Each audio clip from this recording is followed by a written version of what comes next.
Baik, saya akan buka share screen-nya untuk pertemuan hari ini. Beberapa hal yang terkait perkuliahan, selain yang sudah disebutkan di pertemuan sebelumnya terkait aturan perkuliahan dan juga SAP, ya SAP Satuan Acara Perkuliahan mengenai apa yang akan kita pelajari selama 1 semester ke depan, tanggal-tanggal penting dan lain sebagainya. Ada pertanyaan dulu sebelum saya lanjut dulu. Sebelum saya lanjut ke ke hal-hal yang perlu Anda siapkan juga untuk kuliah fisika dasar 2. Ada pertanyaan dulu terkait aturan. Siapa tahu ada yang masih belum jelas tentang aturan ini.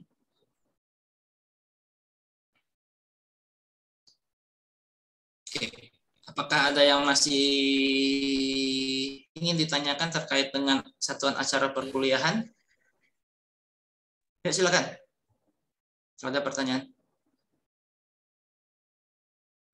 Jadi kita kuliah mulai dari pekan satunya adalah mulai dari kemarin ya 17 Januari sampai nanti akhirnya itu di pekan ke-15 yaitu saat pelaksanaan presentasi RBL ya. Saat dilaksanakan di pekan ke-15 yaitu tanggal 25 sampai 29 yaitu sepekan sebelum libur Idul Fitri berdasarkan kalender akademik ITB ya.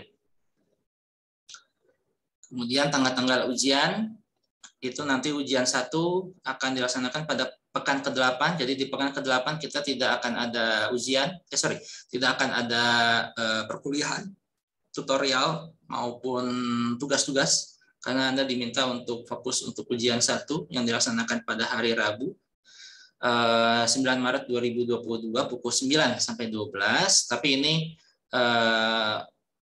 teknis pelaksanaan maupun nanti karena biasanya kita ujian itu dari pukul 9 sampai pukul 11, namun di sini tertera 9 sampai 12 supaya mengakomodir penjadwalan saja ya. Tapi untuk fisika dasar nanti ujiannya tanggal 9 Maret hari Rabu. Harap dicatat supaya tidak ada yang sakit pada pekan ke-8 tersebut. Kemudian nanti ujian kedua dilaksanakan pada pekan ke berapa ini? Pekan ke-17 ya. Pekan 17 terhitung dari 17 Januari 2022. Jadi mulai sambil saya lihat kalender. Jadi di pekan ke-17 yang dimulai tanggal 9 Mei sampai tanggal 13 Mei itu adalah waktu untuk pelaksanaan ujian kedua. Sedangkan untuk ujian perbaikan dan juga ujian ketiga untuk seluruh mata kuliah TPB itu nanti akan dilaksanakan pada tanggal 23 sampai tanggal 27 Mei. Kalau fisika dasar sendiri ini tanggal 9 Maret 2022 untuk ujian satunya dan ujian duanya itu 11 Mei 2022. Ada pertanyaan dulu untuk hal ini? Oke, ya silakan. Isi Pak, izin bertanya. Untuk pekan ke-8 saat ujian 1 itu apakah ada kegiatan kelas? Tidak ada kegiatan kelas karena Anda diminta untuk fokus semuanya untuk ujian karena ujian matematika, kimia, TTKI, bahasa Inggris, PRD, dan lain sebagainya itu nanti di pekan ke-8 secara berurutan. Mulai dari hari Senin sampai hari Jumat. Atau Sabtu, saya lupa. Ya. Jadi sedapat mungkin kalaupun misalnya nanti akan ada tugas tutorial dan lain sebagainya, kita tuntaskan di pekan ke-7 ya. Supaya nanti pekan ke-8 Anda betul-betul fokus untuk ujian. Jadi tidak ada jadi setelah ujian berakhir ya udah tanggal 14 Maret kita mulai chapter baru untuk harus bolak-balik gitu ya. Jadi tidak ada tugas yang ditunda hingga pekan ke-9 dan lain sebagainya. Mudah-mudahan bisa seperti itu ya. Oke, ada pertanyaan yang lain? Untuk buku acuan Halder Resnick Walker ini Principle of Physics edisi ke-10 ini seharusnya di Perpus Jatinangor ini udah ada ya. Namun kalau Anda ingin mendapatkan buku fisiknya mungkin harus meminjam lekas gitu ya, karena sekarang apa ya, kalau sebelumnya itu kan Perpus Jatinangor mungkin akan bisa menyediakan buku untuk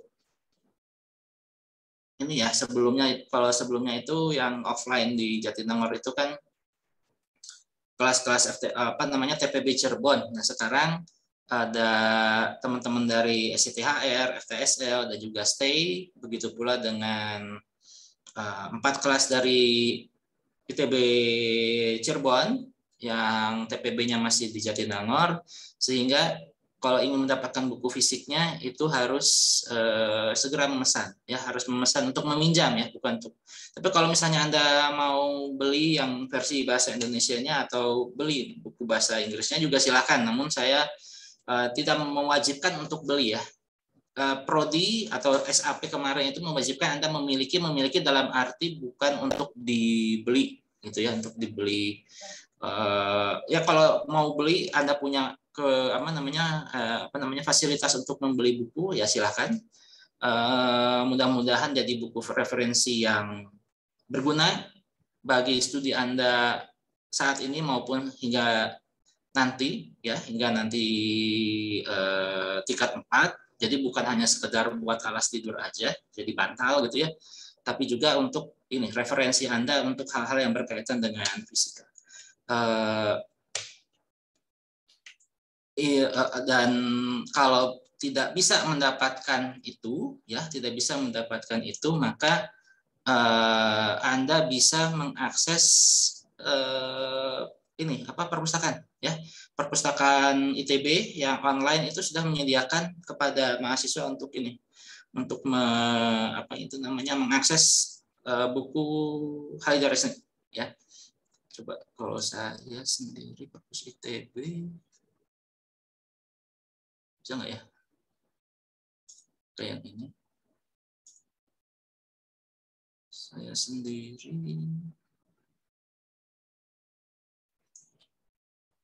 perpustakaan.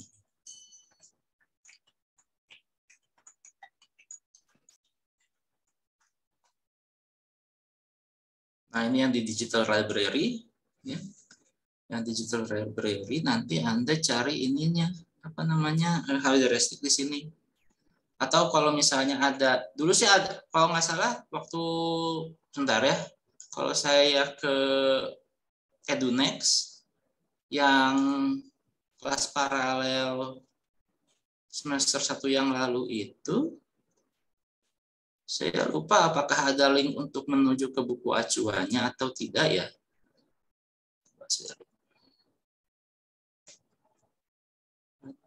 Silabus singkat, keluaran pustaka. Nah ini ebook referensi. Nah ini nanti saya tambahin deh tapi udah page not found ya. Ini di library ya. Tapi dia adanya di library sih sebetulnya. Jadi Anda kalau akan mendapatkan buku ini silahkan akses via library online dari perpus kita. Ya, karena saya ini cari e-books. Nah, ini ada cari e-books, kemudian nanti cari ininya judulnya, tapi ini di koneksi di saya ini lambat. Mungkin kalau di tempat Anda bisa. Nah, ini terbitan Wiley.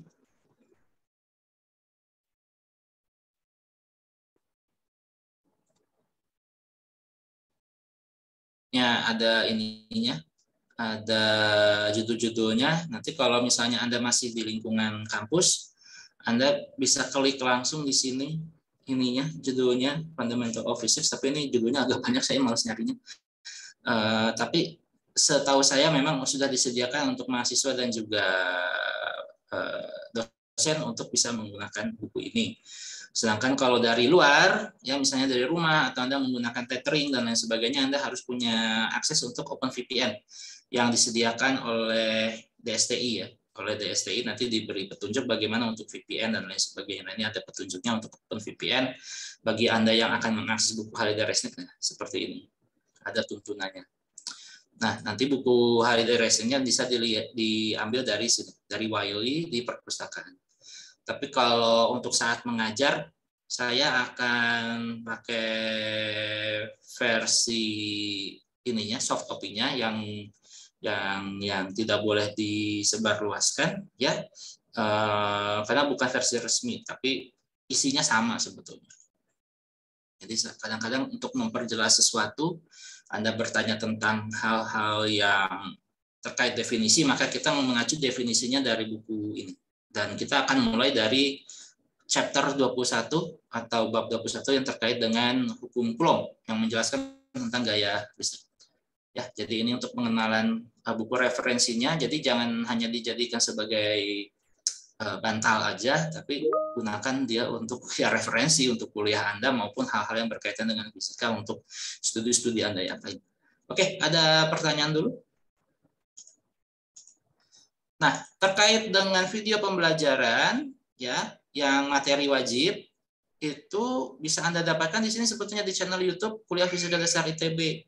Dan di playlist itu sudah ada ininya, apa namanya, tanpa saya harus misalnya mengupdate setiap pekan di Edunext, Anda sebetulnya juga bisa langsung mengakses ke sini. Jadi sebelum masuk ke kuliah, sebelum masuk ke pertemuan hari Senin, Anda tuh memang diminta sama kami dari Prodi Fisika untuk akses dulu ini, ya. Anda mau ngerti akses dulu ini, baru nanti kalau misalnya nggak ngerti nanti di kuliah ditanyakan, gitu ya. Pada saat kuliah nanti ditanyakan apabila masih ada hal yang perlu diklarifikasi dari video pembelajaran tersebut. Nah, untuk pekan 1 yang ini, ya, judulnya itu memang ada 3, ya, memang hanya ada 3, dan ini sebetulnya mengacu kepada bab-bab yang ada di chapter bab 21 dari buku Halida Resnick tersebut. Jadi Anda sudah punya buku pegangan, Anda sudah punya video pembelajaran, nah Anda tinggal menyimak sebetulnya sebelum masuk ke kuliah. Jadi untuk di perkuliah itu sebetulnya hanya untuk memperjelas saja apa yang misalnya tidak Anda ketahui, jadi tidak repot, tidak ini ulang, gitu ya, tidak broadcast ulang. Harusnya seperti itu. Kemudian untuk Edunext sendiri, saya kembali lagi ke Edunext kita.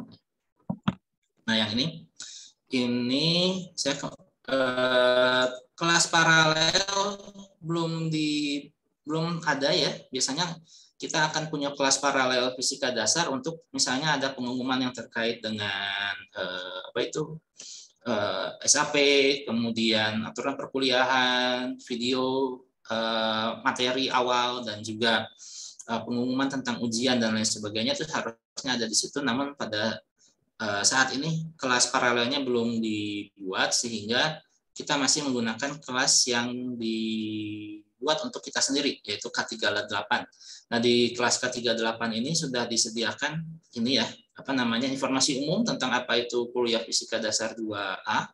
Kemudian ruangan nanti kuliah luringnya bagaimana. Sebetulnya untuk tutorial hari ini pun ada ya kuliah ininya, ada ruangannya, yaitu di sebelah ruang 9640, tapi mengingat saat hibrid kemarin itu masih dalam tahap ini ya persiapan, maka saya agak sangsi untuk melaksanakan perkuliahan hybrid untuk hari ini. Jadinya sekarang kita gunakan untuk daring ya. Nah, sedangkan untuk kuliah selanjutnya hari Rabu itu masih di tempat yang sama. Mudah-mudahan janjinya sudah ditepati bahwa peralatan di sana sudah tersedia ya. Namun apapun yang terjadi besok ya udah kita ini saja jalani saja. Mudah-mudahan memang fasilitasnya baik dan perkuliahan dapat berjalan dengan lancar pada besok hari. Nah, di sini sudah ada ininya. Ini icon sementara. Ini kayaknya ditambahin sama ini ya. Ini kayaknya ditambahin sama ditambahkan oleh pihak Dikbangdik. Ini saya hapus aja karena membingungkan. Jadi ya Anda kalau misalnya mau mengakses video Zoom bagi yang ini giliran NIM-nya ya pada hari itu, silakan nanti joint conference di sini itu untuk yang hari Selasanya, sedangkan yang ini hari Rabunya. Ini sedangkan saya sekarang mau menghapus yang ini karena apa namanya, pakai MS Teams itu presentasi atau kita meeting seperti ini lumayan berat. Makanya saya tidak begitu menggunakan MS Teams untuk perkuliahan, tapi untuk komunikasi model chat dan lain sebagainya bisa digunakan. Karena untuk WA group sudah terlalu banyak grupnya, jadi saya pakainya MS Teams untuk perkuliahan. Oke, ini saja view mode lagi. Kemudian ya ini aturan perkuliahan dan juga SAP yang sudah kita bahas kemarin sudah tercantum di sini, sehingga Anda tidak punya alasan untuk tidak mengetahui ya. Jadi karena gini, ada beberapa kasus di mana mahasiswa ketika nilai akhir keluar, ketika tahu bahwa praktikumnya tidak lulus, mempertanyakan kenapa saya harus lulus mata kuliah, kenapa saya tidak bisa lulus mata kuliah jadi dikiranya praktikum, kuliah ya kuliah gitu. Jadi ya itulah, itu memang tidak tahu atau ignorant atau apa. Nah itu ya harusnya tahu bahwa kalau tidak lulus praktikum ya nggak lulus fisika dasar. Mau ujiannya dapat 100 kalau praktikumnya itu nggak lulus, yang Anda nggak lulus gitu ya, semudah itu. Jadi jangan sampai di kelas K38 ada hal yang seperti itu, karena ini sudah cukup jelas sebetulnya, dan kalau ada pertanyaan silakan nanti ditanyakan saja pada saat kuliah ini maupun ke kuliah-kuliah yang akan datang. Nah, untuk yang modul 1 ya, kalau masuk ke modul 1 ini ada informasi terkait apa yang akan Anda pelajari di pekan pertama, yaitu muatan listrik, gaya medan listrik, dan muatan diskrit dan kontinu. Kemudian video playlist materi kuliah pekan 1 yang disediakan oleh Prodi Fisika, yaitu yang channel YouTube yang tadi. Kemudian materinya ya. Jadi ini materi sudah ada ya, materi awal yang belum ada coret-coretnya ini sudah ada. Jadi Anda tinggal mengakses aja gitu untuk sebagai bahan belajar Anda. Gitu. Dan kemudian yang video kemarin ya saat di kuliah itu juga sudah ada. Sudah ada. Jadi nanti kalau misalnya Anda ingin mereview kembali tentang apa yang sudah kita sampaikan atau yang sudah kita jelaskan saat kuliah yang lalu, ini sudah ada tersedia di sini ya. Jadi ini untuk materi pekan ini ya. Karena bisa jadi saat tatap muka kita pace-nya slow, sedangkan SAP jalan terus ya. Jadinya karena ujian nanti akan mengikuti dari SAP, bukan dari aktivitas yang ada di kelas, maka sedapat mungkin Anda juga bisa mengakses atau mempelajari secara mandiri ya materi yang ada di sini ya, materi yang ada di sini. Jadi apa yang dicantumkan di SAP yaitu materi tentang muatan listrik dan juga gaya dan medan listrik, muatan kontinu dan diskrit, itu sudah bisa Anda pelajari secara mandiri juga gitu ya, tanpa misalnya di tatap muka misalnya ketika pace-nya itu slow ya, bukan berarti materinya tuh nggak akan yang diujikan tuh nggak akan sesuai dengan ini, enggak, tapi akan tetap sesuai dengan ini. Oke, itu 2 ya, channel YouTube sudah. Oh ya, untuk perkuliahan, ini saya refresh dulu. Presensi mandirinya sudah aktif. Oke, nah sekali lagi untuk kehadiran Anda ada peraturan minimal dari ITB 80% kehadiran. Jadi walaupun Anda mengisi daftar hadir yang disediakan oleh admin Jatinangor kemarin, hari ini tetap kita basisnya adalah yang tercatat di SIX, karena itu yang nanti dianggap sebagai yang validnya, sedangkan yang tercatat di itu ya, tercatat di admin Jatinangor itu untuk kontrol saja bahwa Anda memang hadir saat kuliah tatap muka dan lain sebagainya, sedangkan yang nanti akan dipakai untuk penghitungan 80% itu yang di SIX. Oleh karena itu jangan lupa untuk mengisi daftar hadir ini. Apalagi? Ada yang mau ditanyakan dulu sebelum saya masuk ke materi? Oh ya, perkuliahan siang hari ini karena jam 1 bertepatan dengan waktu makan siang bagi Anda yang belum makan siang atau sambil mau ngopi dan lain sebagainya, silakan saja ya, dengan kameranya tidak diaktifkan dan juga mikrofonnya tidak diaktifkan. Yang penting Anda mengikuti ini dengan seksama lah gitu ya, dengan seksama. Kalau misalnya lapar ya silahkan aja makan gitu ya, minum tanpa perlu harus mengaktifkan kamera dan lain sebagainya. Karena Anda udah dewasa, Anda tahu apa yang harus Anda lakukan. Jadi nggak perlu di ini. Kalaupun Anda misalnya masuk ke dalam meeting ini kemudian Anda tidur ya juga silakan. Saya juga tidak akan memeriksa gitu ya. Kecuali nanti kalau misalnya nama Anda saya panggil, ya udah harus bisa menjawab gitu ya. Jadi harus standby. Kalau tertidur ya udah kita lewat aja seperti itu. Oke. Materi pertama yang akan saya bahas di kelas 38 ini kadang-kadang adalah materi yang sebetulnya taken for granted karena Anda sudah dapat ini di fisika dasar 1, namun suka juga dilupakan bahwa ada beberapa hal matematik yang nanti akan kita gunakan ya, yang akan kita gunakan. Ini saya screen ini saya perbesar saja. Yaitu besaran satuan ya. Besaran satuan pada kuliah yang lalu di fisika dasar 1 memang kita banyak membahas persoalan yang terkait dengan panjang, massa dan waktu. Tapi sekarang kita juga punya ini ya, masalah kelistrikan yang dimana kelistrikan di besaran pokok itu dia diwakili sama arus listrik. Jadi hampir semua besaran-besaran fisis yang terkait dengan kelistrikan dan juga kemagnetan itu nanti akan diturunkan dari panjang, massa, waktu dan juga arus listrik gitu ya. Seperti itu.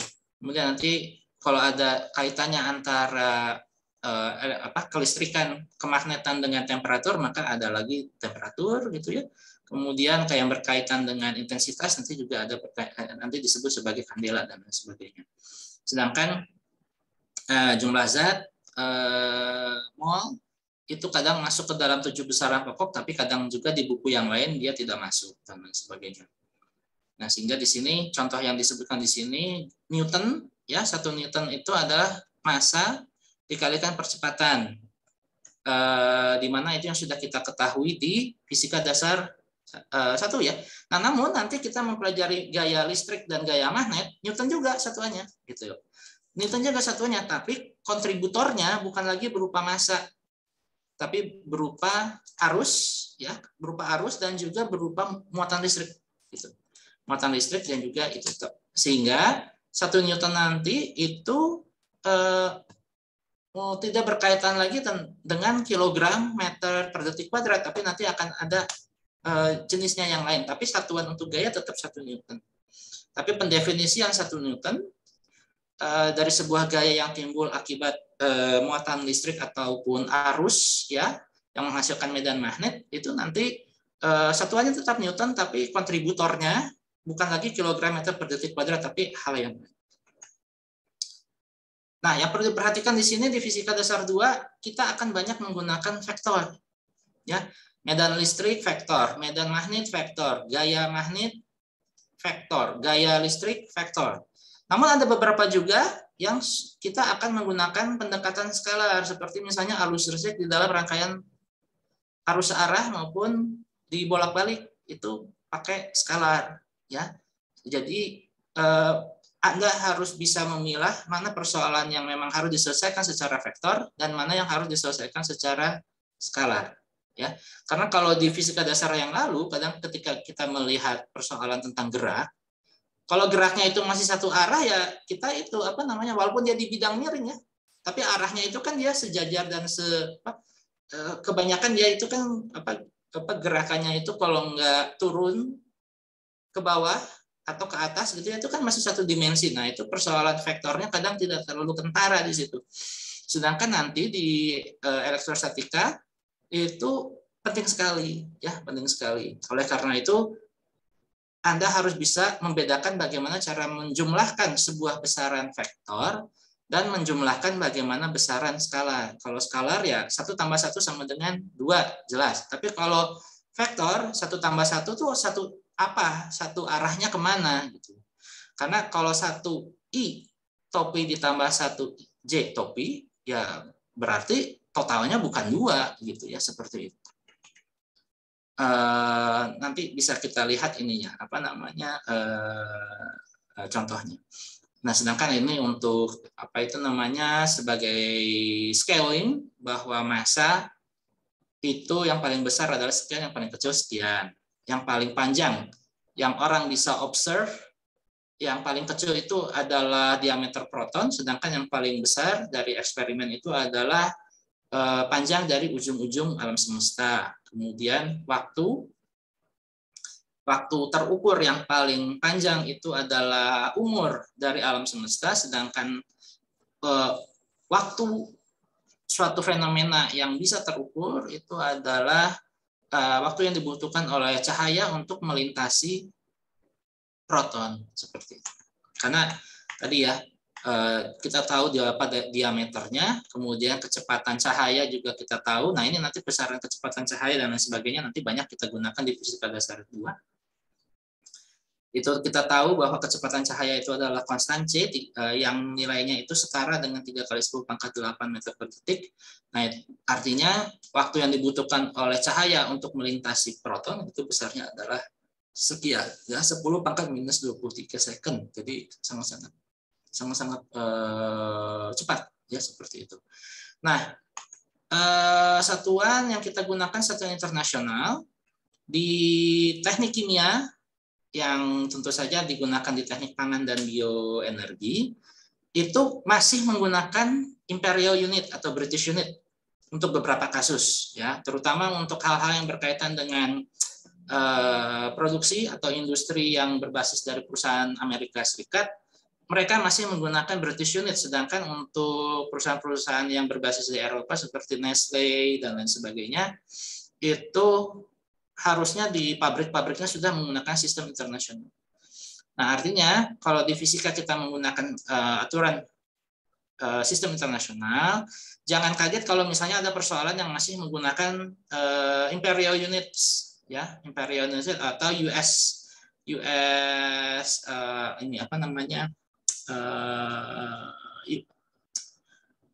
US units lah, bisa dibilang seperti itu, atau engineering units, karena kadang mereka masih menggunakan liter, masih menggunakan pound, masih menggunakan barrel, masih menggunakan British thermal unit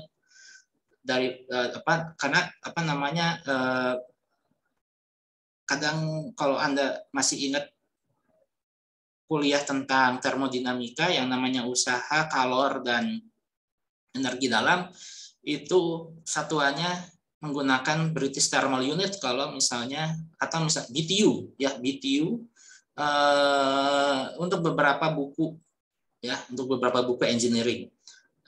Namun kalau misalnya dia itu berbasis dari Eropa, seharusnya sudah menggunakan satuan internasional seperti Joule untuk energi, Pascal untuk tekanan dan lain sebagainya. Jadi tidak menggunakan pound square inch, atau misalnya pound per ya, masih banyaklah satuan-satuan imperial yang lainnya yang sering digunakan dan sebagainya. Nah, itulah ininya spesialisasinya engineer dibandingkan kami scientist, ya. Perbedaan antara orang teknik, sarjana teknik dengan sarjana sains itu adalah Anda harus bisa punya keahlian khusus untuk mengkonversi dari satu satuan ke satuan yang lainnya. Ya, kalau kami di sains, kami banyak menggunakan satuan internasional, sedangkan kalau di engineering itu masih banyak menggunakan imperial unit, terutama untuk teknik kimia, petroleum engineering dan sejenisnya. Namun kalau teknik-teknik yang lain sedikit banyak sudah meninggalkan imperial unit, tapi juga masih ada juga, ya, terutama yang berbasis di Amerika Serikat dan lain sebagainya. Karena kalau dilihat dari buku-buku teknik sipil, teknik elektro dan lain sebagainya itu sudah menggunakan satuan internasional. Ya, ini konversi-konversi yang bisa digunakan. Ya, ini sebagai ini saja. Kemudian analisis dimensi. Seorang sarjana maupun entah itu sarjana sains maupun teknik, ketika diberikan sebuah persamaan atau rumus, maka harus bisa menentukan apakah rumus yang dia lihat atau yang dia gunakan itu sudah valid. Salah satu untuk mengecek apakah persamaan yang digunakan itu valid atau tidak, lihat dari analisis dimensi. Ruas kanan, ruas kiri punya dimensi yang sama enggak? Punya unit yang sama, punya satuan yang sama enggak? Kalau enggak, berarti ada kesalahan di persamaan Anda, gitu ya. Makanya di tugas akhir pun ini yang akan nanti bisa jadi menghantui Anda ketika nanti Anda presentasi di depan para penguji. Anda menampilkan rumus apa gitu ya, dan itu Anda dipertanyakan kenapa rumusnya seperti itu. Apakah Anda sudah cek validitasnya? Apakah satuannya sudah tepat dan lain sebagainya. Artinya hal-hal yang trivial atau hal-hal yang kecil seperti ini, walaupun terlihat remeh, namun penting. Karena kalau tidak, artinya ada suatu proses yang salah, ada suatu tahapan yang salah dari ininya, dari analisis Anda seperti itu. Oleh karena itu, ketika nanti juga mengerjakan soal-soal di mode tutorial maupun ujian, ketika Anda melihat bahwa ruas kanan dan kiri ini memiliki ketidaksesuaian dari aspek satuan, maka harus curiga, harus dirombak ulang apa yang salah di situ. Oke, sekarang ke vektor. Harusnya Anda sudah mengerti bahwa simbol vektor itu di buku kalau nggak dia dicetak tebal atau dia punya angka kemudian dia ada tanda panah di atas. Sedangkan kalau skalar dia hanya berupa angka saja. Hanya berupa huruf saja. Jadi misalnya sebuah vektor A gitu ya. Sebuah vektor A itu dia kalau nggak dicetak tebal seperti ini, ya, cetak tebal seperti ini, atau dia ada angka A terus ada panah. Kalau hanya A saja seperti ini, polos seperti ini, maka dia itu skalar. Nah, makanya nanti ujian tertulis Anda harus bisa menulis dengan tepat. Yang diminta di soal itu vektor atau skalar. Karena kalau Anda menulis salah, ya fatal. Anda nggak akan dapat nilai yang maksimal dari mengerjakan soal tersebut. Jadi kalau misalnya ditanya tentukan berapa medan listrik, akan berbeda dengan tentukan besar medan listrik. Karena kalau besar medan listrik berarti adalah skalar. Sedangkan kalau tentukan medan listrik berarti Anda harus menentukan vektornya, gitu ya. Menentukan medan listrik dalam bentuk vektor seperti itu. Nah, kalau di contoh yang lalu, ya, kita sudah belajar vektor dari aspek perpindahan, ya, displacement. U dulu biasanya, atau misalnya X atau Y atau R gitu ya. Kadang kayak gini. Nah, ini saya mulai nulis-nulis. Kalau dulu di fisika dasar 1 Anda sudah belajar tentang yang kayak gini. Tuh. Ini saya nulisnya ya.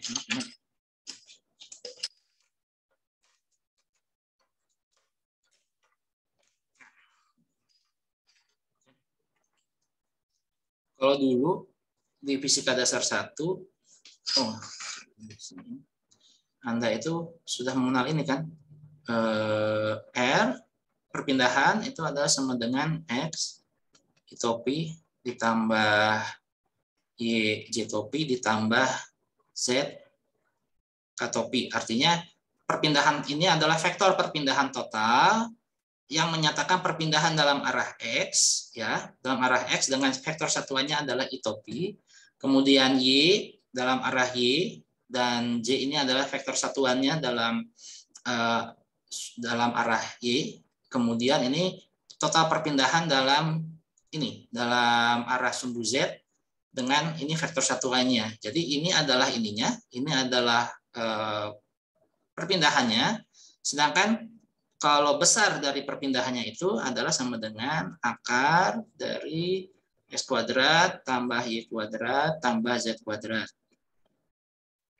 Nah, ini secara implisit menyatakan bahwa Anda juga harus paham yang namanya kerangka koordinat, ya, kerangka koordinat, yaitu kerangka koordinat yang umum kita gunakan yaitu kartesis, yaitu x, y, dan z. Ini kalau 3 dimensi, ya, 3 dimensi. Yang terlihat di sini, ya, yang terlihat pada contoh gambar pesawat ini contoh kerangka koordinat 2 dimensi, yaitu menyatakan sumbu x dan y, tapi di sini sumbu x dan y-nya sudah diaplikasikan dalam arah northing easting, yaitu utara selatan. Northing easting, easting itu timur, ya, utara dan timur, ya. Ini sering juga diterjemahkan sebagai xy gitu ya, secara matematik. Nah, bagi rekan-rekan yang masih lemah di bidang ininya, di bidang matematiknya seperti ini, mohon untuk belajar ekstra keras untuk supaya yang hal-hal yang seperti ini dibiasakan, karena nanti di tingkat 2 Anda itu, oh ya, saya kan nggak boleh so tahu ya, coba saya misalnya ke ini prodi Anda, coba misalnya teknik pangan. Teknik pangan. Teknik pangan ITB. Ya, saya ke kurikulumnya. Oke. Di kurikulumnya itu nanti Anda akan dapat ini enggak ya?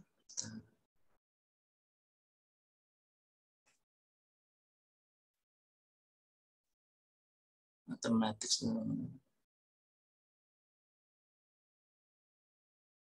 Sebentar. Oh, Anda emang tidak akan dapat ini ya, kayak matematika teknik dan kayak gitu-gitunya. Coba ya, saya konfirmasi dulu. Di 6 kurikulum. Anda itu FTI ya, FTI. Program studinya teknik pangan. Teknik industri. Teknik pangan. 2019. Nah, ini nanti misalnya di analisis matematik, ya, di analisis matematik dan lain sebagainya, itu nanti ini kan apa namanya matematika yang sudah Anda pelajari di kalkulus dan juga yang kita gunakan di fisika dasar tuh nanti muncul lagi, ya, muncul lagi. Apalagi nanti Anda akan ada mata kuliah misalnya nih mekanika fluida, maka itu vektor dan turunan dan integral nanti muncul lagi dan lain sebagainya. Nah, kalau misalnya di teknik bioenergi seperti saya lihat.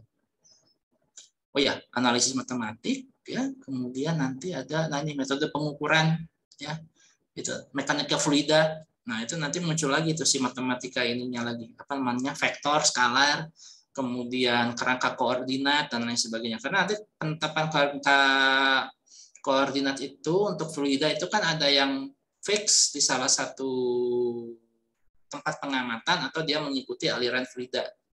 Nanti ada yang disebut sebagai Lagrangian atau non Lagrangian. Nah, itu nanti juga ini apa namanya harus dipelajari. Jadi seperti itu. Karena kalau ya di teknik yang lainnya, coba kalau di teknik kimia,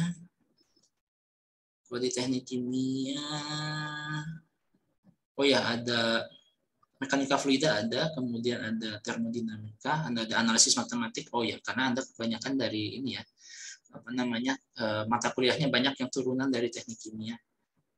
Jadinya, nah tapi kalau di misalnya teknik fisika nanti ada matek ya, ada matematika rekayasa 1, 2, nah itu makanya. Kalau di teknik industri itu ada analisis ada ruang vektor sama matematika 3 atau kalkulus 3. Oh, kalau di Anda di teknik pangan dan juga di apa namanya bioenergi, matematikanya nanti akan berkaitan ya walaupun tidak mempelajari matek 1, 2, tapi dia embed itu tersirat dalam mata kuliah ini, mata kuliah analisis matematik sama yang fluida itu tadi, mekanika fluida ya. Mekanika fluida dan partikel dan analisis matematik itu ya apa namanya matematika yang diajari di kalkulus sama diterapkan di fisika dasar nanti muncul.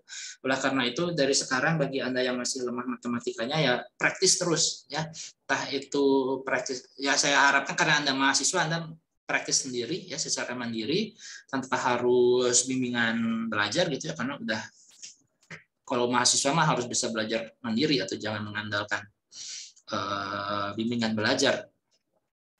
Karena kalau mengandalkan bimbingan belajar terus maka nanti bisa jadi ketika TA pun nanti Anda ada bimbingan belajar gitu. Jangan ya. Karena lifelong education itu lebih penting, karena nanti ketika Anda belajar sudah masuk ke perusahaan juga kan Anda tetap belajar tentang hal-hal yang berkaitan dengan manajemen, berkaitan dengan technicalities yang ada di perusahaan tersebut dan lain sebagainya. Masa ada bimbingan belajar? Nggak boleh gitu ya. Nah, oleh karena itu terkait dengan kerangka koordinat ini Anda harus bisa familiar dengan kerangka koordinat yang juga bukan kartesis seperti ini ya, karena nanti di permasalahan tentang kelistrikan kerangka koordinat yang kita gunakan itu nanti akan ada 3. Saya bikin new slide aja di sini kerangka koordinat dengan ya ini seperti ini. Nah, kerangka koordinat yang bisa digunakan nanti itu adalah kerangka koordinat. Itu kalau yang udah Anda tahu itu adalah kerangka koordinat kartesis. Ini harusnya koordinat, bukan koordinat.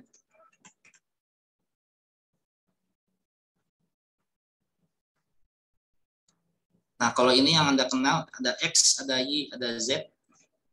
Ya. Yang kedua itu adalah kerangka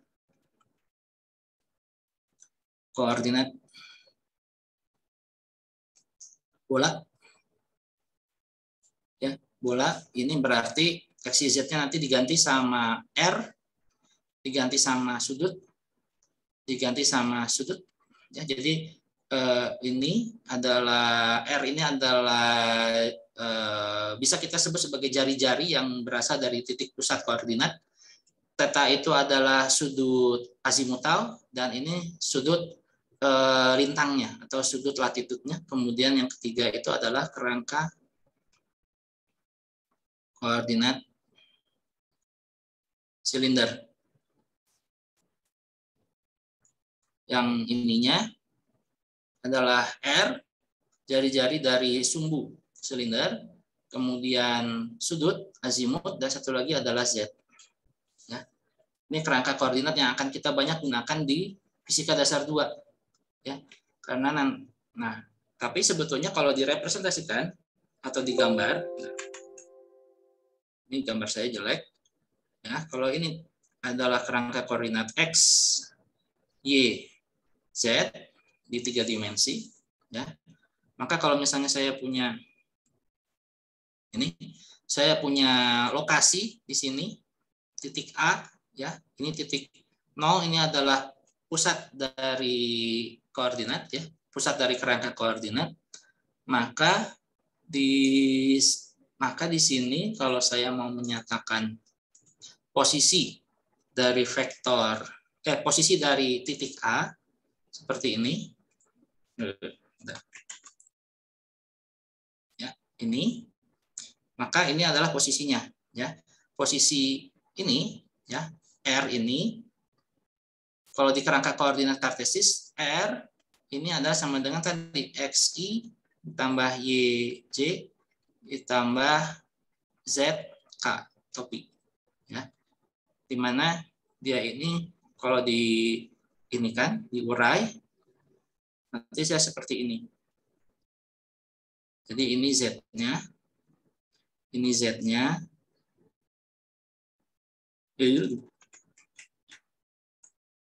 Nah, ini seperti ini. Jadi si posisi A ini terhadap sumbu kerangka koordinat 3 dimensi kartesis itu ada komponen Z-nya yaitu ketinggiannya.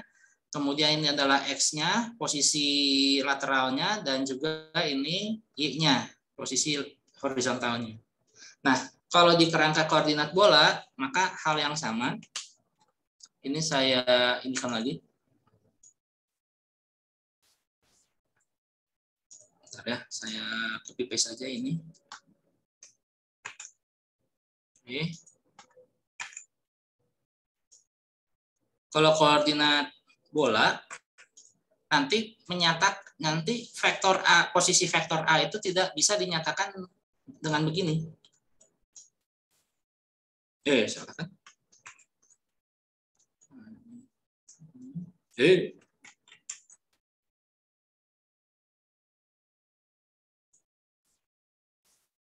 Ini vektor A.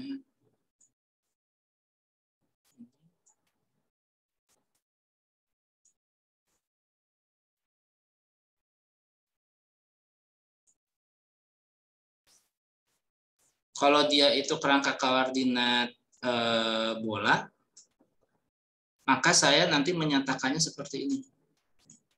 Saya pakai yang mana ya? Yang hijau. Vektor A, kalau di kerangka koordinat ini, dia ini adalah sama dengan R dikalikan R topi.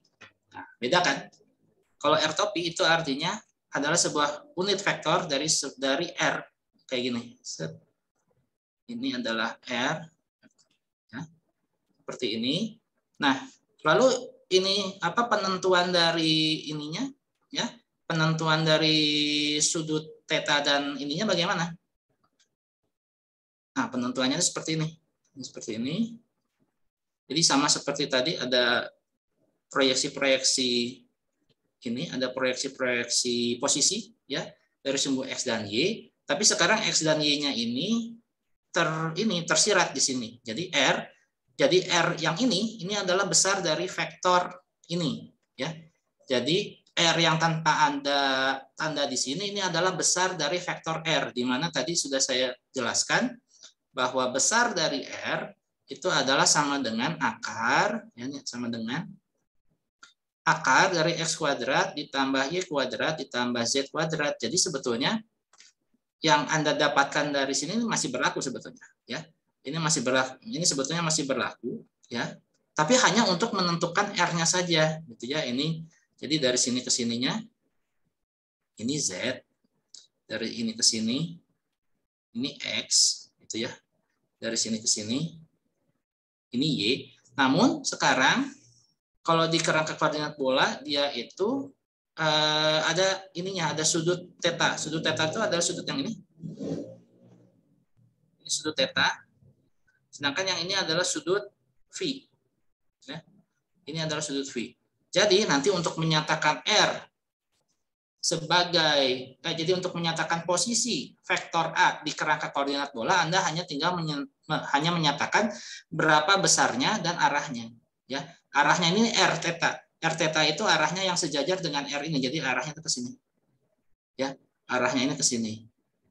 Nah, kemudian kalau sudut, ya, kalau sudut itu ada juga arahnya, ya, ada juga arahnya, dan dia itu tegak lurus, ya, tegak lurus terhadap tegak lurus terhadap vektor posisi ini. Kalau di kartesis ada I topi J topi ini, dia itu tegak lurusnya searah dengan arah sumbu, ya, searah dengan arah sumbu. Jadi kalau di kerangka koordinat kartesis ini berarti I topi, ini arah ini adalah J topi, sedangkan yang ini adalah arah K topi. K topi. Sedangkan kalau di kerangka koordinat bola nanti akan ada R topi, kemudian nanti di sini juga ada di sebelah sini ini adalah theta topi, sedangkan ini yang ke bawah yang kini, ya, ini saya gambarnya jelek aja ya. Saya gambarnya jelek. Ini phi topi. Nah, kalau mau lihat gambar yang bagus, Anda bisa lihat di sini. Wikipedia. Wikipedia. Nah, ini Wikipedia coordinate system. Coordinate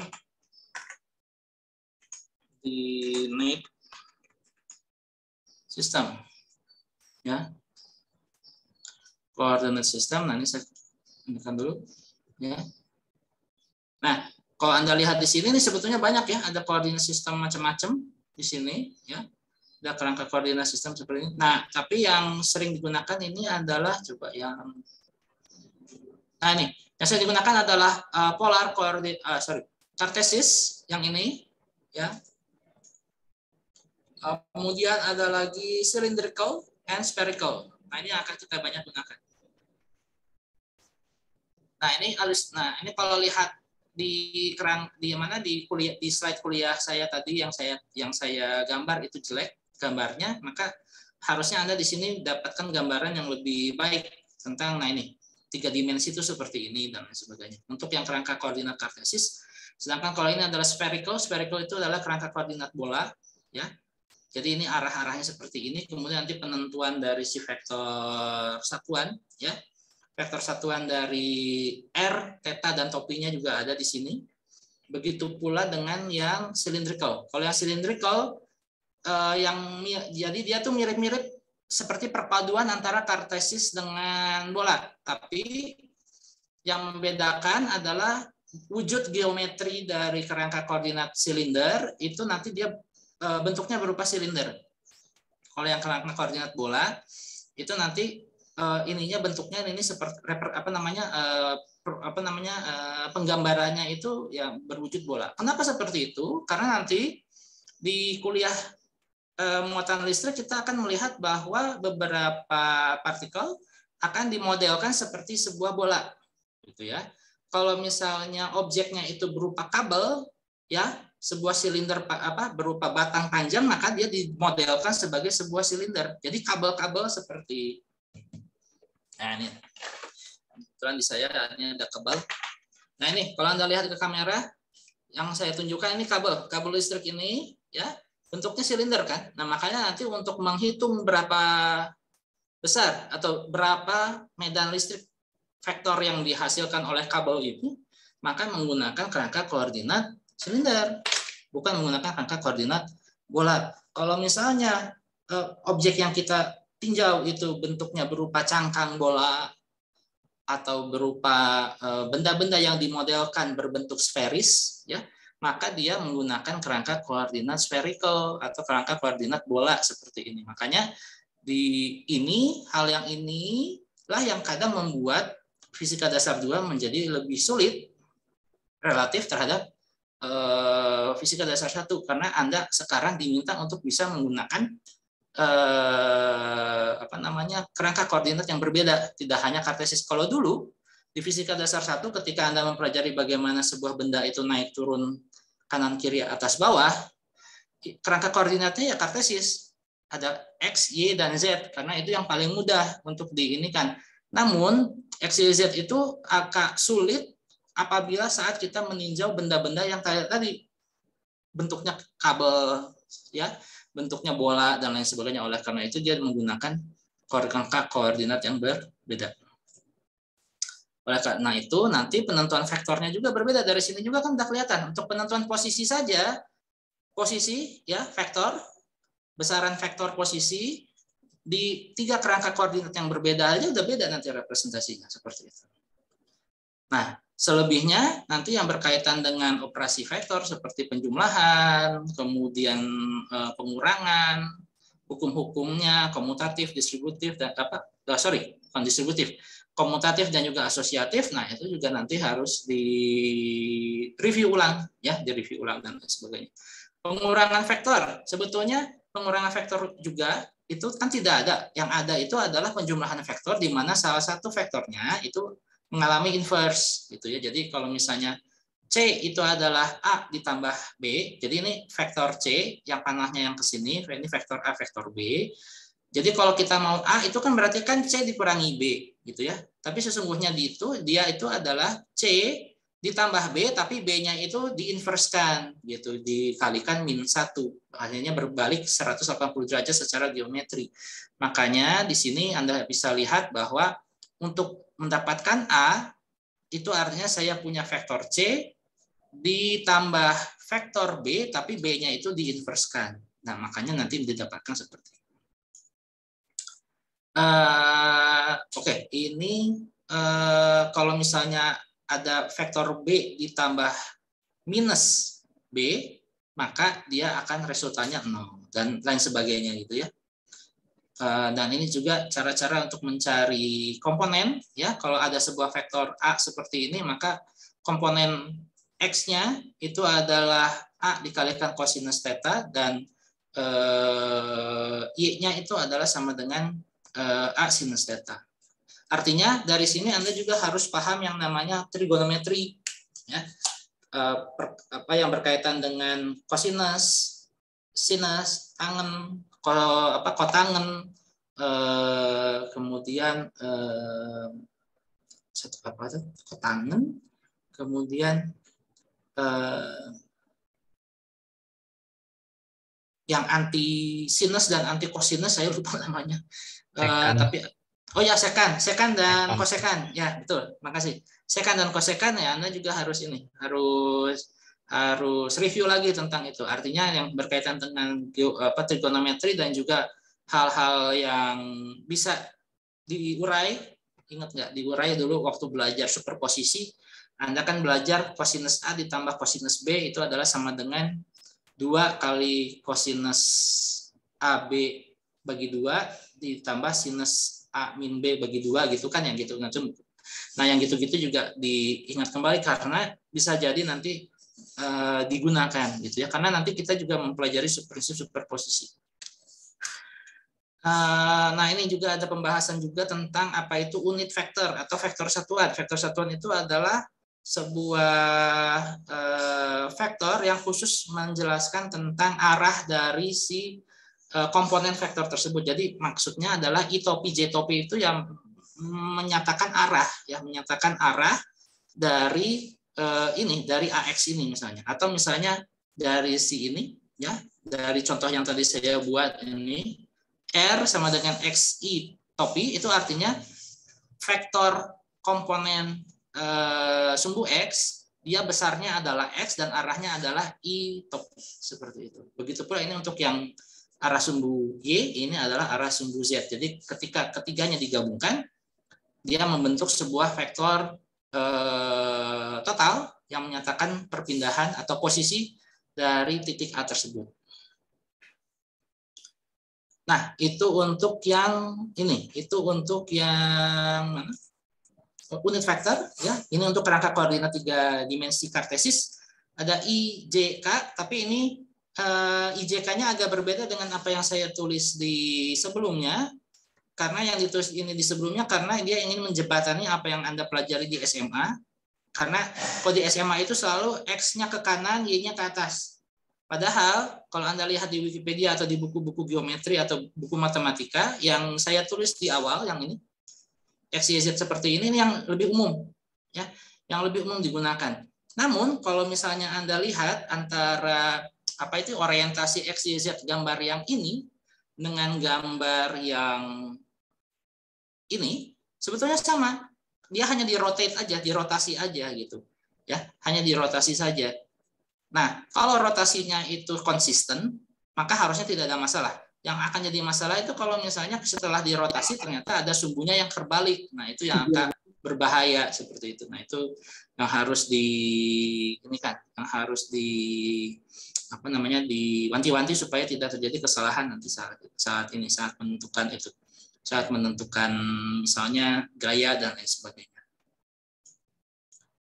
Oke, unit vektor tadi sudah. Nah ini bagaimana cara mencari unit vektor dan juga ini apa namanya komponen-komponen gitu ya. Komponen kalau misalnya vektor R itu adalah penjumlahan dari A dan B, maka R komponen X itu adalah AX tambah BX. AY itu RY itu adalah AY ditambah BY dan juga ini RZ sama dengan AZ tambah.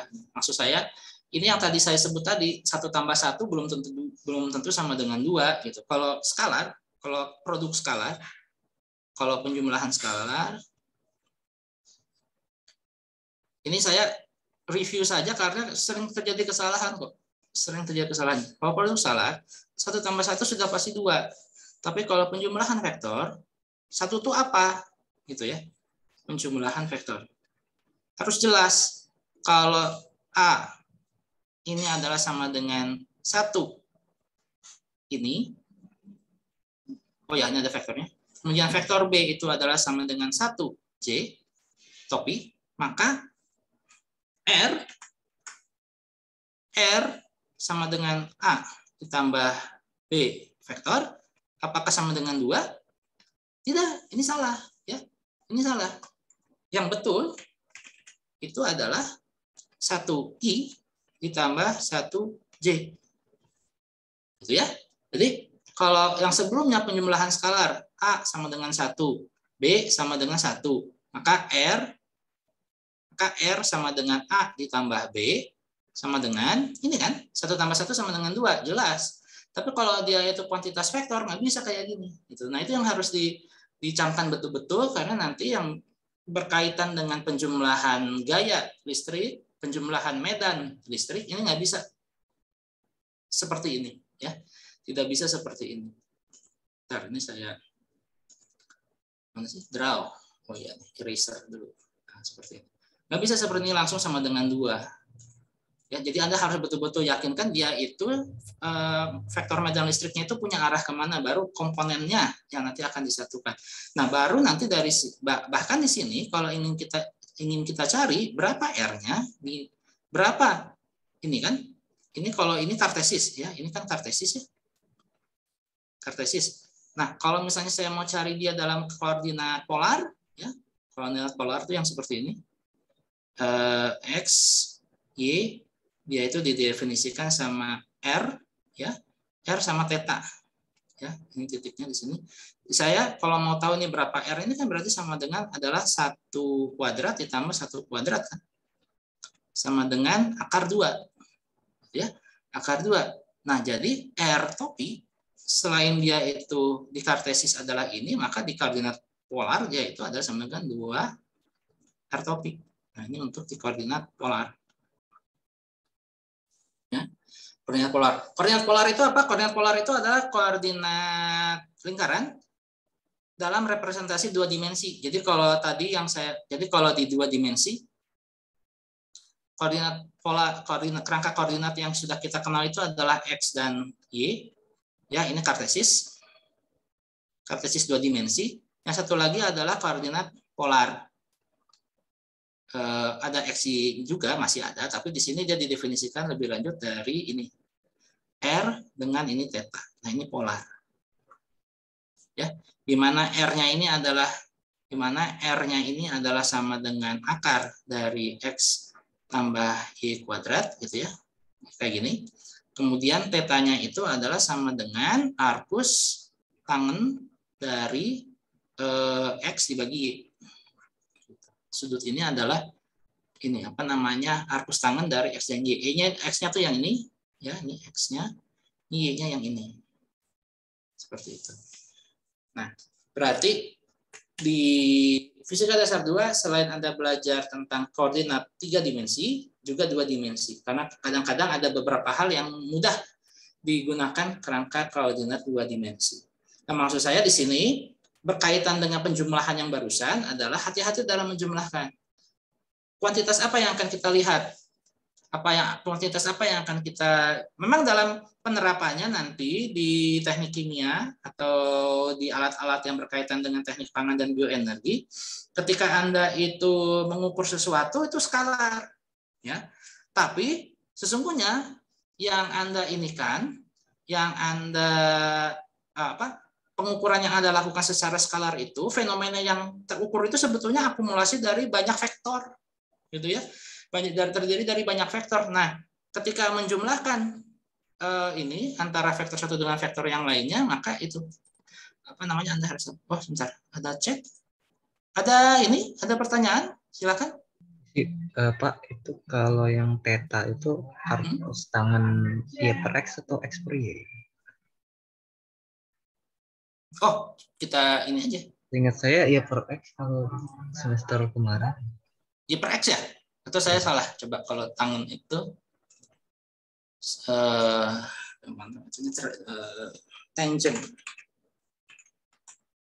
Kadang-kadang saya juga suka kebalik-kebalik. Tangen itu Y per X ya harusnya ya. Masih. Tangen itu sebentar. Hiperx ya, hiperx kayaknya ya, karena tangan itu kan sinus dibagi dari sini aja sebentar, dari sini. Ini buat ini aja ya, buat kalau kosinus itu adalah sama, jadi kalau kosinus itu adalah sama dengan x per r, sinus itu adalah sama dengan y per r, maka tangan, oh ya ini theta, tangan theta itu adalah sama dengan sinus dibagi kosinus. Daripada nyari di Wikipedia, kita di sini aja. Jadi y per r dibagi x per r. Oh ya, berarti ini ya, y per x ya, seperti itu, y per x. Saya yang salah, y per x. Ini saya ini. Ya, makasih koreksinya. Y per x. Ya, arkus tangan dari y per x. Nah, seperti itu. Nah, ini yang apa namanya yang harus yang harus dicamkan bahwa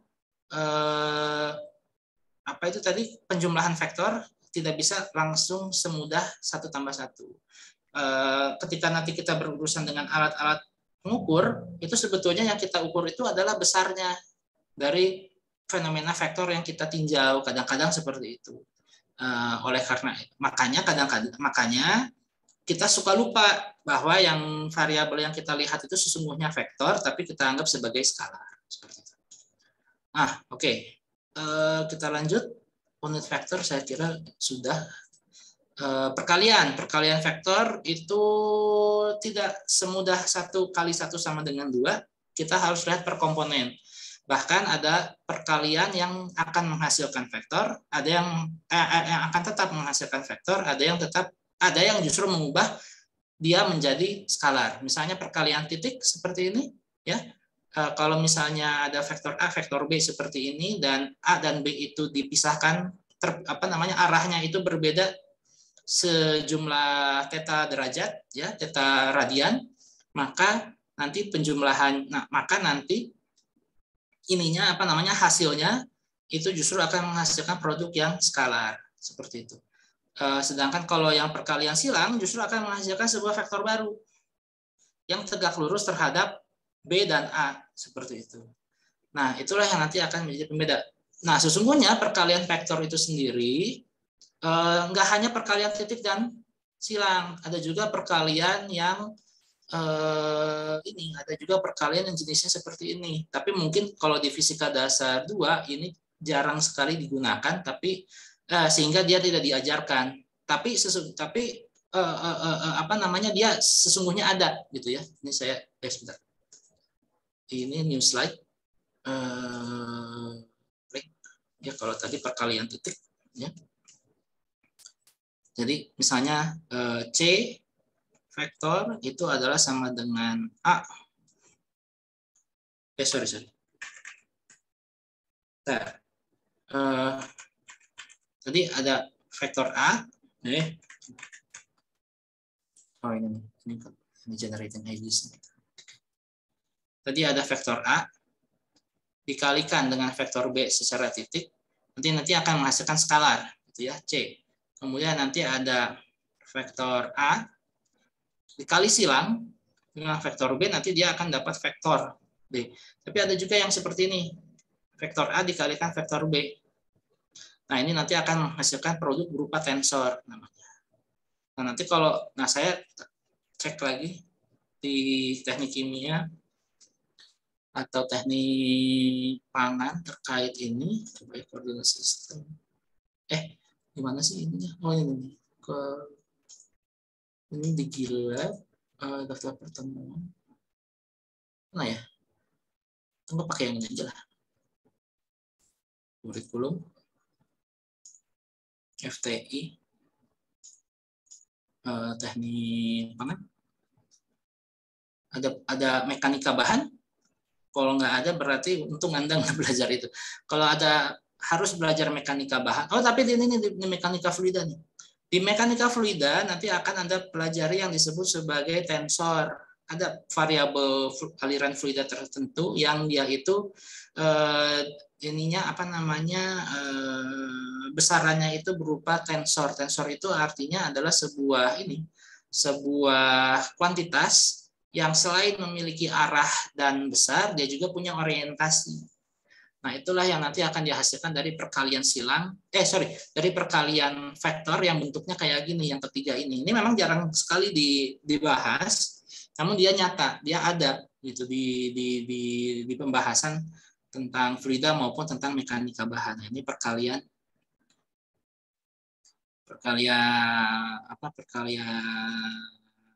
vektor langsung gitu ya. Saya lupa apa nama ininya, apa namanya, nama jenis perkalian ini secara matematik. Kalau ini perkalian titik,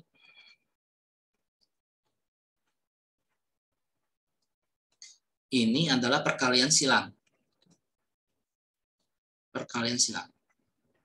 Kalau perkalian silang antara dua buah vektor, maka dia akan menghasilkan sebuah vektor baru yang arahnya tegak lurus terhadap A dan B. Kalau perkalian titik antara A dan B, itu akan menghasilkan sebuah skalar.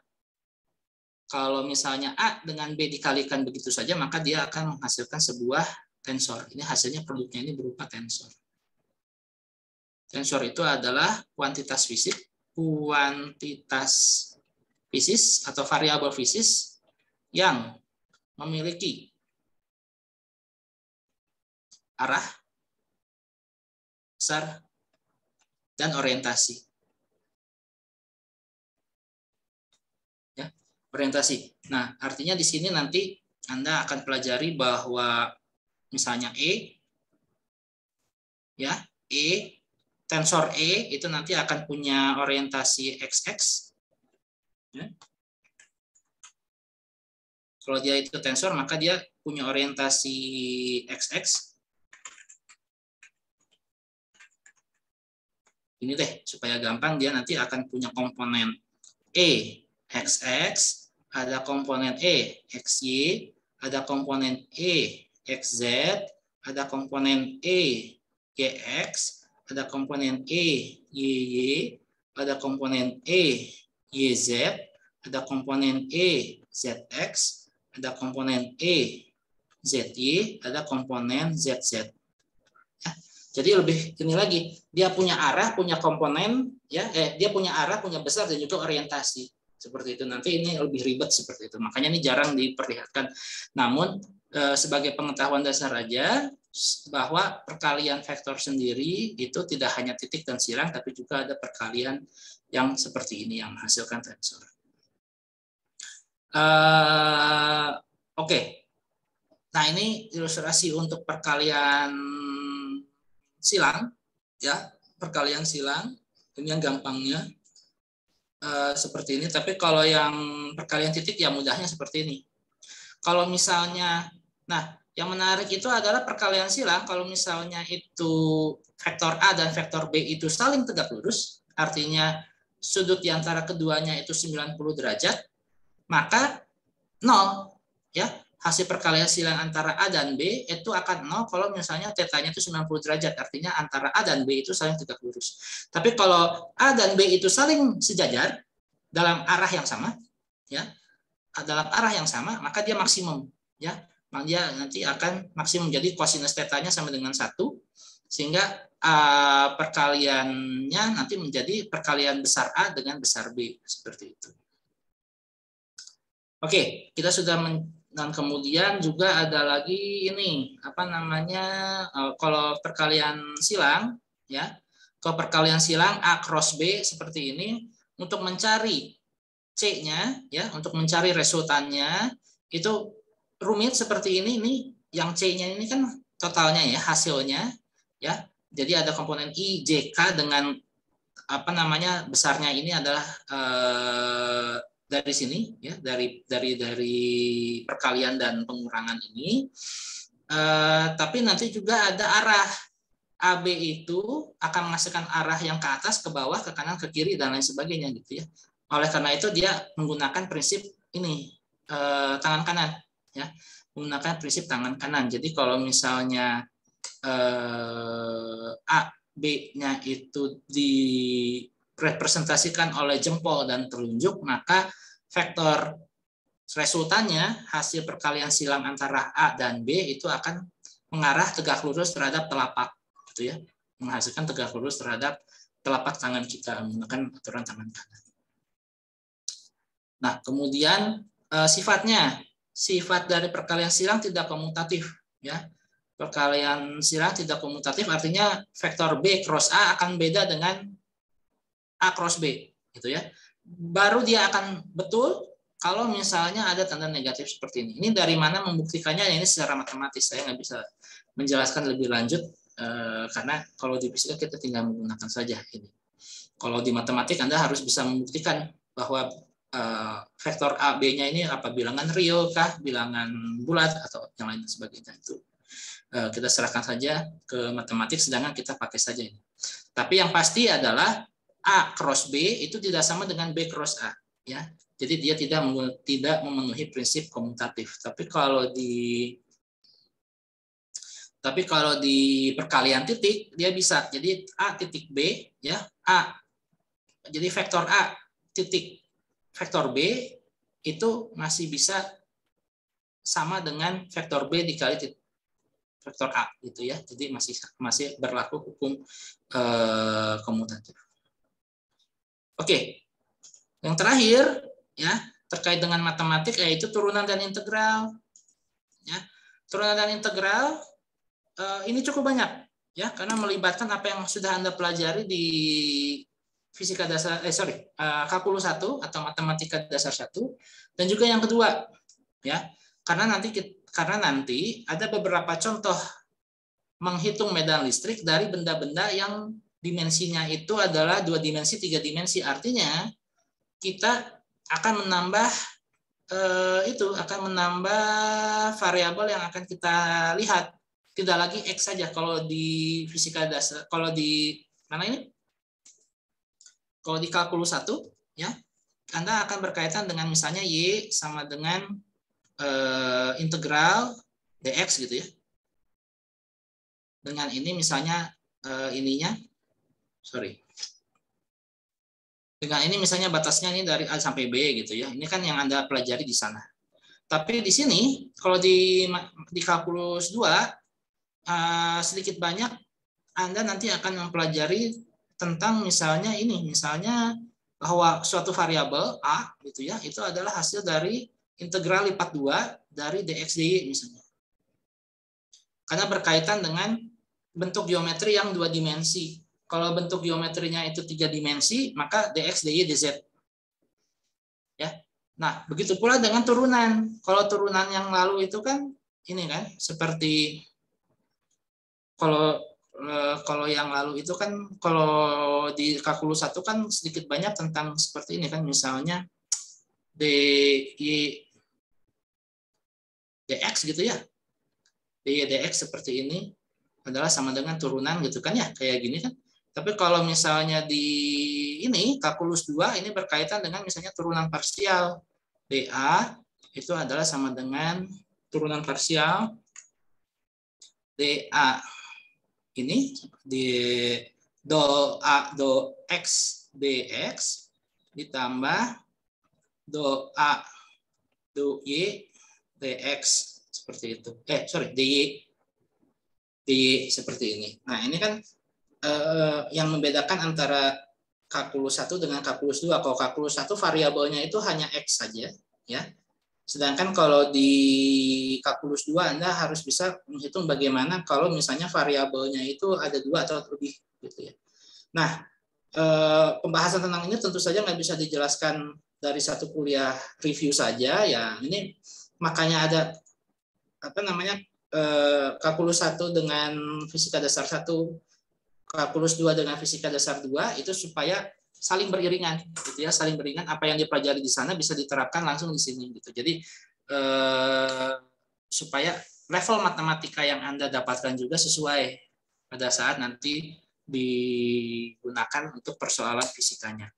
Nah, sekali lagi tentu saja di fisika dasar Anda tidak perlu menghafal semua tabel matematik. Ya. Kalau misalnya Anda, ini saya stop share dulu. Kalau misalnya Anda lihat di layar, ada buku yang namanya, nggak kelihatannya, ada buku tabel matematik, ya kalau zaman dulu, atau ini sekarang saya jangan pakai ini. Virtual background-nya kita matiin dulu.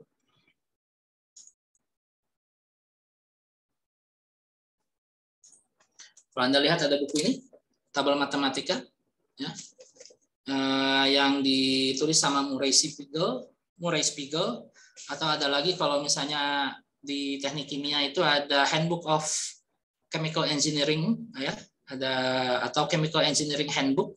Di situ ada berbagai macam jenis tabel matematika. Nah, kita tuh nggak perlu menghafal itu sebetulnya, tapi kita tahu bagaimana cara menggunakannya. Yang pentingnya itu, gitu. Jadinya tidak perlu untuk menghafal semua rumus, karena kita menghafal semua rumus itu tabel matematik, karena yang dibutuhkan itu sebetulnya bagaimana cara menggunakannya untuk persoalan yang akan kita tinjau. Oke, saya share screen lagi sebentar.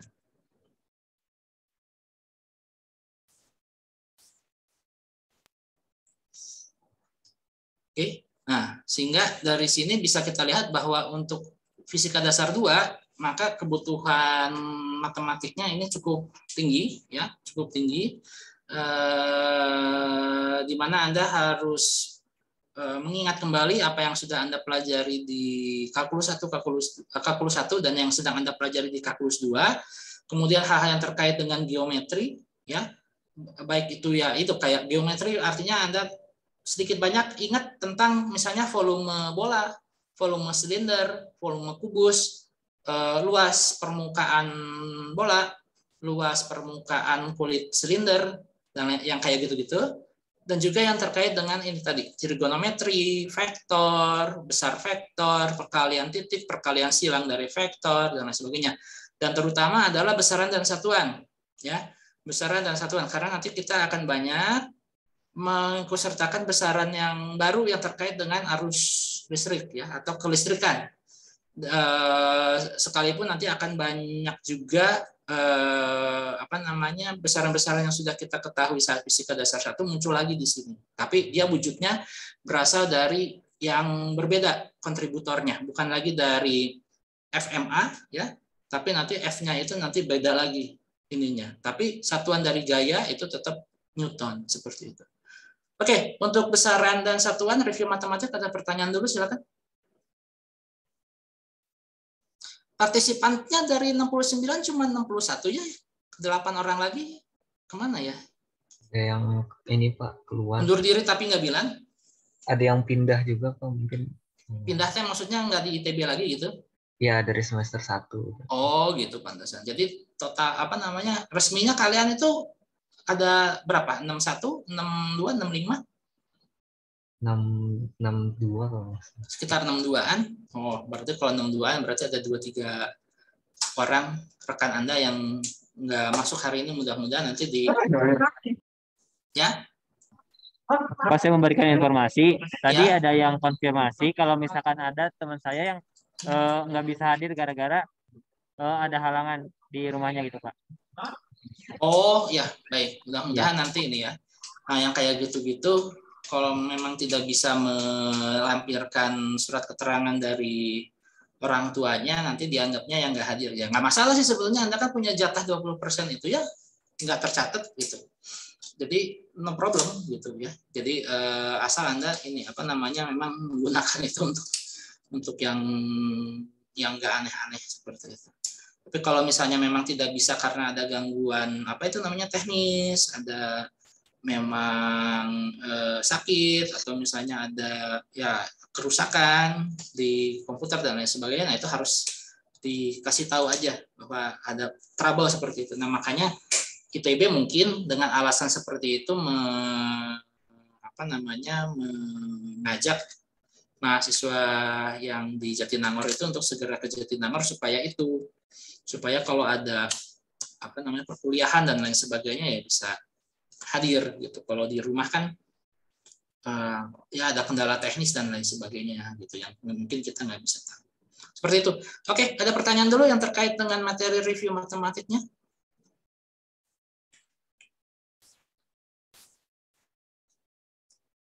Baik, kalau tidak ada, saya akan ke muatan listrik ya. Ini saya close dulu. Oh ya, ini saya save dulu. Save dulu. Save as ini ver. Karena tadi sudah ada coret-coret, nanti akan saya update ininya, PPT-nya.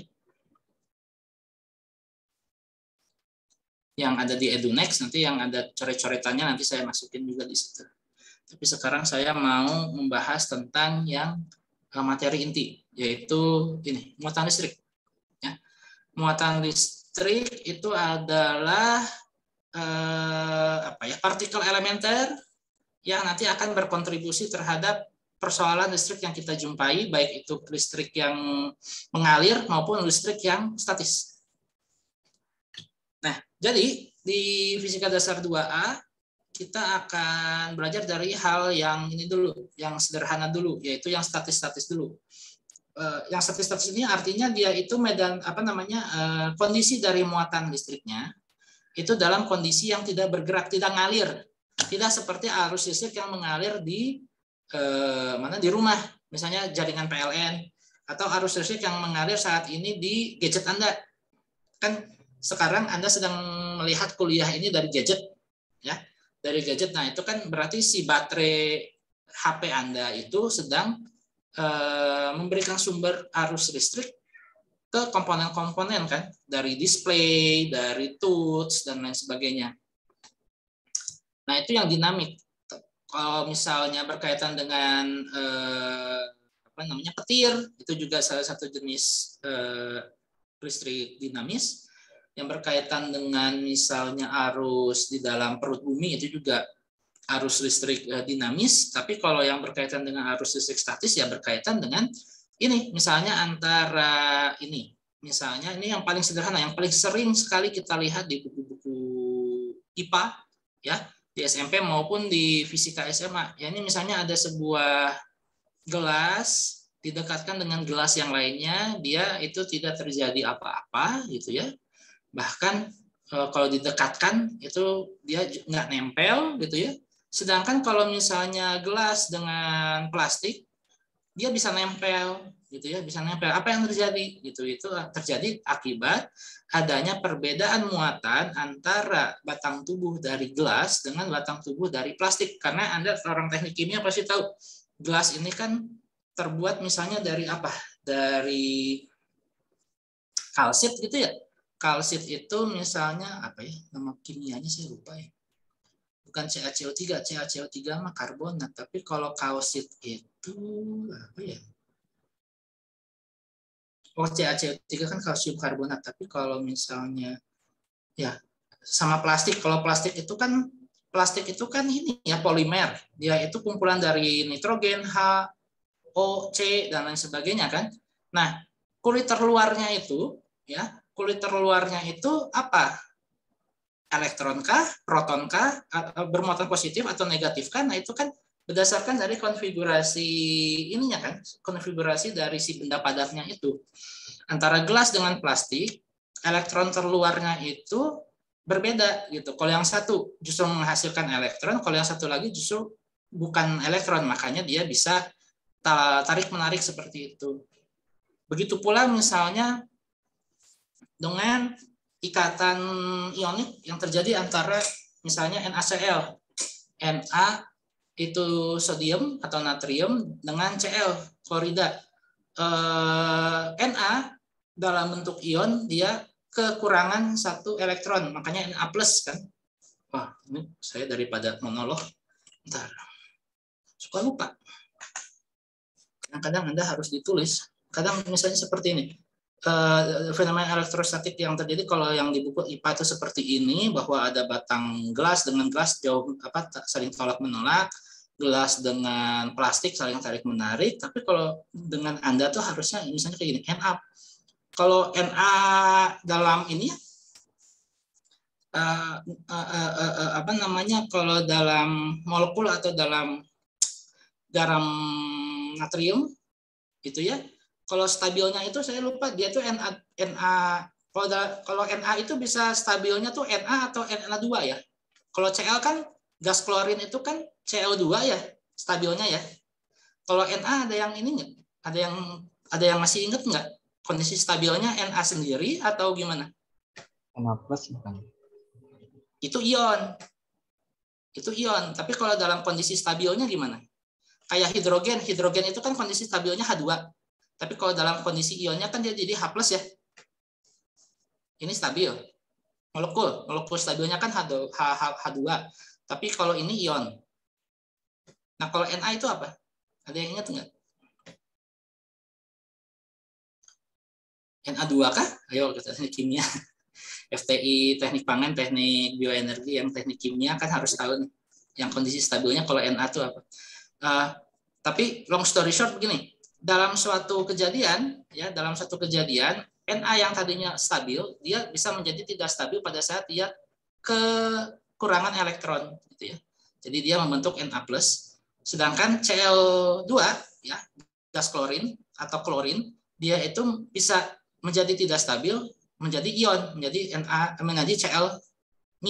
Sehingga saat Na+ ditambah Cl- itu terjadi penggabungan kan, yang sering kita pelajari sebagai ikatan ionik ya, masalah ya. Ikatan ionik antara Na+ dengan NaCl kan. Na+ ditambah Cl- kan, sehingga dia menjadi NaCl, garam dapur. Gitu. Nah, garam dapur ini adalah contoh dari fenomena elektrostatik di mana Na yang bagian kulit luarnya itu kekurangan elektron bertemu dengan Cl yang justru kelebihan elektron gitu. Ya, yang kelebihan elektron.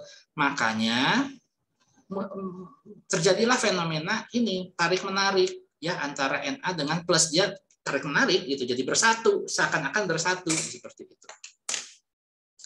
Nah, itulah kalau yang masa lalu itu ya, orang melihatnya ini sebagai suatu hal yang magic ya. Pada saat dulu orang belum mengamati tentang, pada saat dulu orang belum tahu tentang elektron, proton, neutron dan lain sebagainya, itu ketika ada sebuah benda yang bisa tarik menarik, menolak itu dianggapnya magic atau dianggapnya sihir.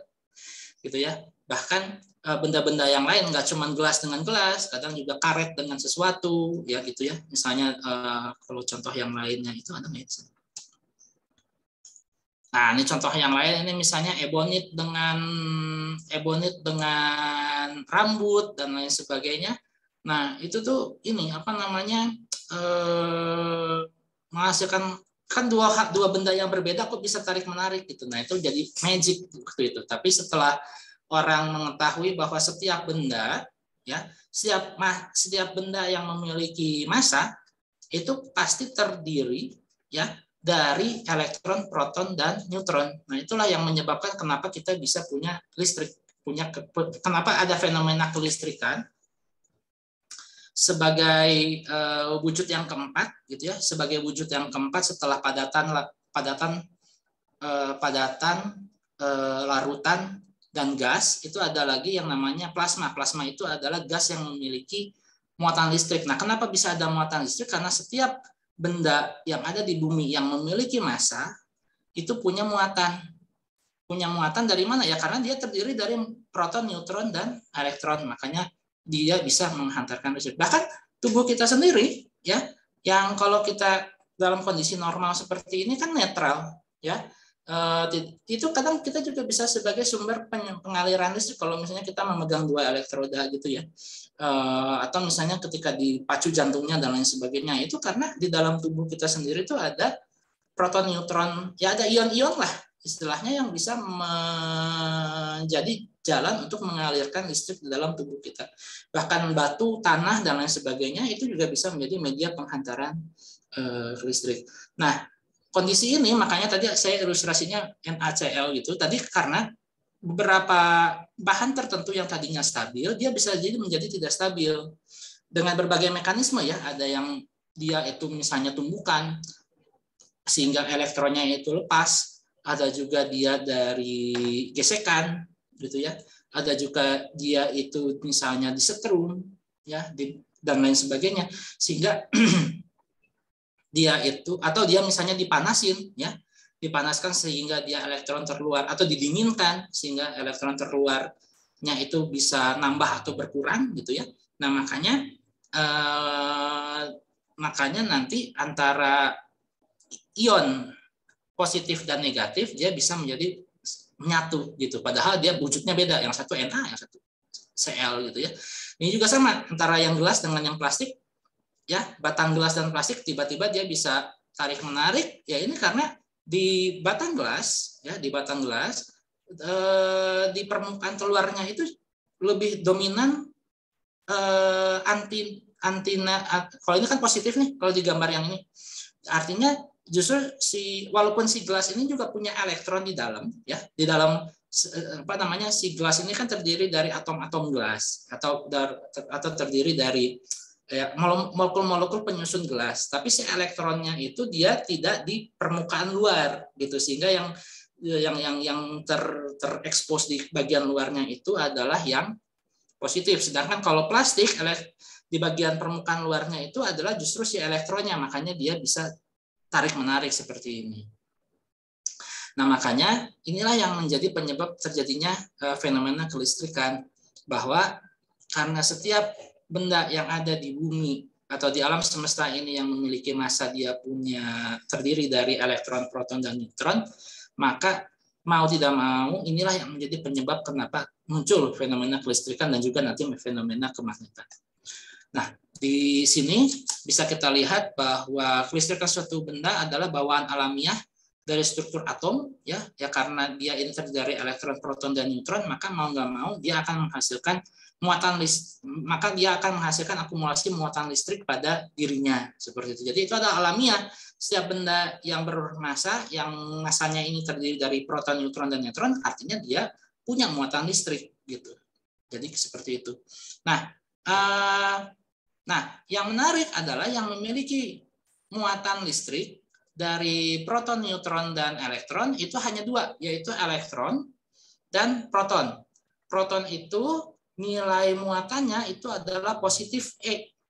Ya, nilainya itu adalah positif E, sedangkan muatan dari elektron itu adalah negatif E.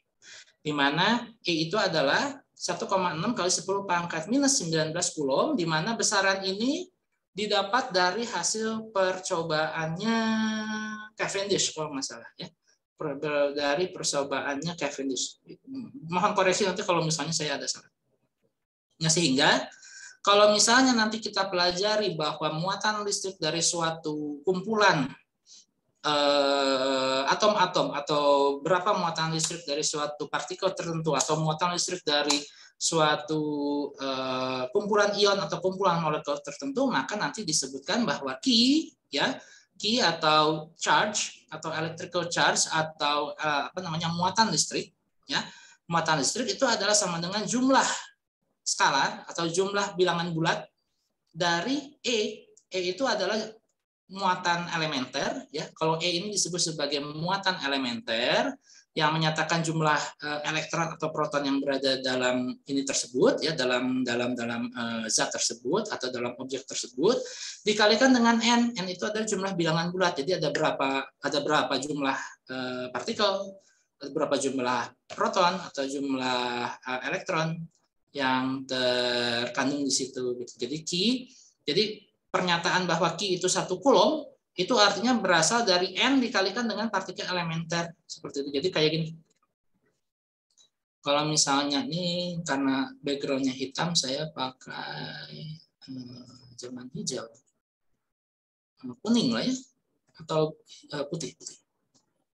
Ya, misalnya jadi kalau misalnya saya punya Q sama dengan 1 Coulomb, maka dia itu adalah sama dengan N dikalikan E. E-nya tadi adalah sama dengan E dikali 1,6 kali 10 pangkat min 19 Coulomb. Artinya N itu adalah sama dengan 1 dibagi 1,6 kali 10 pangkat min 19. Ya.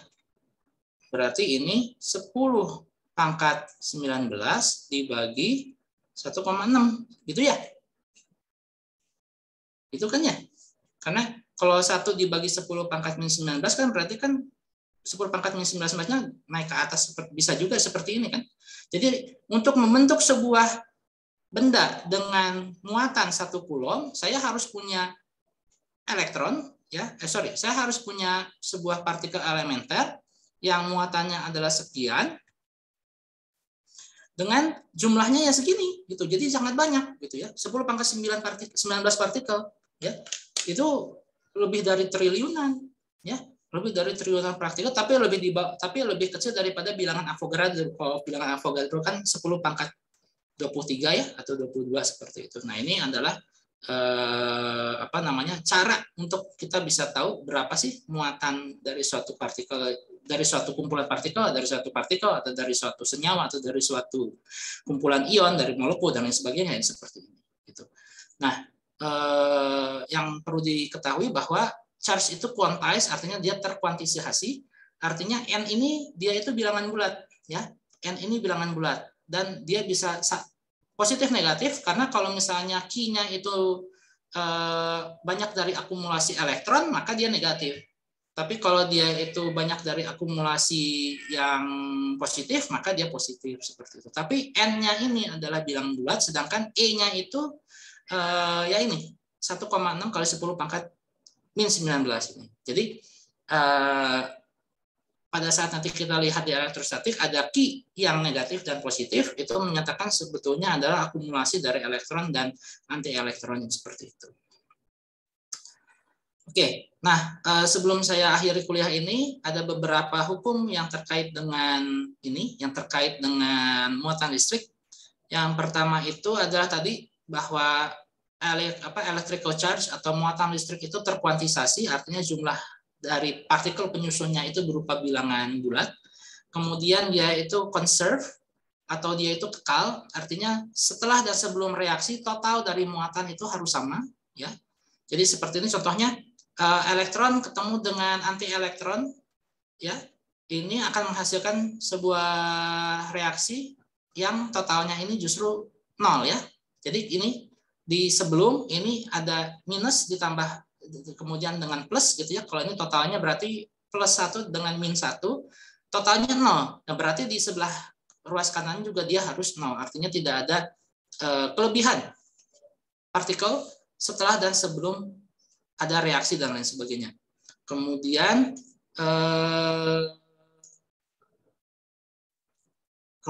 ada juga proses pengisian seperti yang tadi saya sebutkan, bahwa pengisian sebuah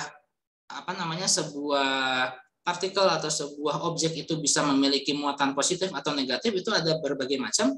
Ada yang akibat gesekan, akibat juga akibat misalnya tumbukan, ada juga yang berdasarkan dari kontak atau induksi. Nah, ini nanti silakan Anda pelajari sebelum kita besok kuliah, supaya nanti besok kita belajar tentang medan dan gaya listrik langsung ya. Baik, karena sudah pukul 3 kurang 10 menit, saya cukupkan kuliah kita sampai di sini. Besok insya Allah kita akan belajar tentang gaya dan medan listrik. Oke, ada pertanyaan dulu? Tidak ada pertanyaan, kayaknya udah pada ini ya, udah pada capek ya. Udah, kita cukupkan saja. Terima kasih atas perhatiannya.